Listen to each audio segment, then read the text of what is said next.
All right, let's come downstairs for a couple of questions. Go ahead right here. We'll go here and then up here to David. Go ahead. Yeah, Denny, Michael Arnett, the WGSR. Explain to us how the emotions are a little bit different when you win here in your home state. Well, there's more FedEx jackets and hats and shirts in the stands, and believe it or not, we can see that. I mean, we see it under caution, and you spend a lot of time at this racetrack under caution, so the racetrack, the stands are so close to the actual speedway itself. You can just kind of look up there and see the guys rooting you on, and it just gives you more motivation for whatever reason or determination, and it's definitely more gratifying when you're able to do that, because for my fans in particular, they could pick anybody, and probably guys that are more successful win more races, but they have my stuff on because they believe in me, and when we're able to win, it just it makes me happy that they're happy. And for the record, there's a lot of Hamlins delivering. I'm not sure how many Hamlins, but we got thousands. So his family supports him an awful lot too. I think so, technically. Go ahead. Yeah, Denny, David Newton, ESPN.com. Kind of take us through that last restart, what you saw happening. Jeff seemed to think that the 17 got in the back of him, and then he took him out to kind of make sure he didn't win the race. And also on your burnout, I guess you use your left knee a lot to do that. Was there any pain there at all? Well, with the restart, I'm trying to play it back, and I don't even remember what happened. I remember going in the corner. I remember getting in the back of the 39, and then I think the 17 got in the back of the 24. I don't know where the 39 went. I might have knocked him up high. I don't even know, to be honest with you. But I wanted to try to click over right before that restart and tell the 20 if for some reason I got bottled up to please let me in. He's racing for the win just like I am, but his odds were going to be a lot less. Restarting fifth, but I tried to tell him to let me in, and so instead I had to force my way in. I think I had to. I came down on the 20 coming off a 2, and I saw that the 24 and 17 were kind of locked together going down the backstretch, and I was going to stick it 3 wide, but I saw as soon as I saw my lift point, I saw the 17 still going in. And I said, well, I can't make it with new tires. There's no way he'll make it with old tires. And so I knew that the best thing to do was be patient, let him slide up, and when he was slid up, the 24 was on the outside, so he took him with him. So I felt like going down the backstretch, I knew that it was my race to win at that point. But the burnout, no, I kind of messed up because I kept trying to dial the rounds in it, but I just kind of, the car would kind of yaw out for some reason, so I used the wall to just help keep it straight. Oh, it will be expensive. The cars beat the hell, I can tell you that. It's bad. You'll see a bill. JD already knows that. No, just the heavy braking through the course of the race. It took its toll a little bit.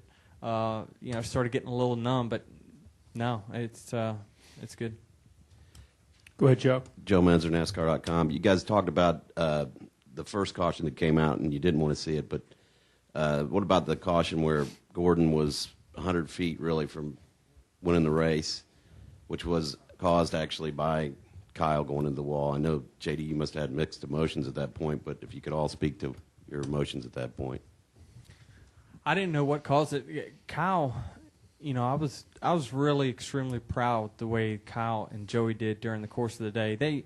They typically struggle around this racetrack, and I know we had the same equipment. I felt like during practice I talked to both of them about what I thought that they could do to improve.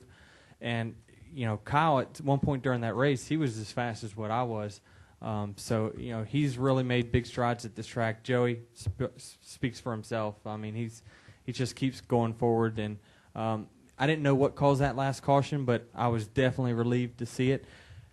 I think I was going to finish probably second or third. I just got underneath the 17 when that caution flew, so I knew I was going to be at least third.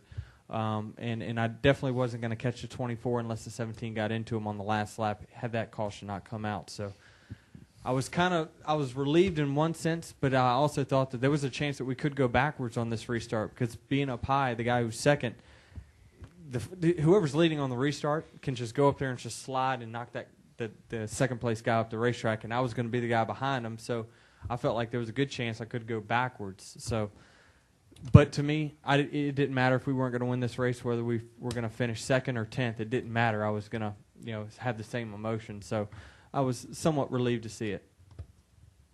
Go ahead, right there.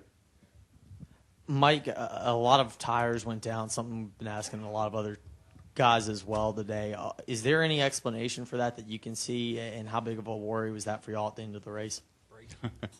With the last couple of weeks with us and tires, that's a pretty big worry. But I know historically over the last several races here, brake temperature and melting beads is very critical. I know Goodyear made some adjustments to the tire here to be able to allow for higher temperatures, but all that does is let you run the brakes hotter, and you reach the same point. So, that's up to the individual teams to control that here. That's where Denny excels is.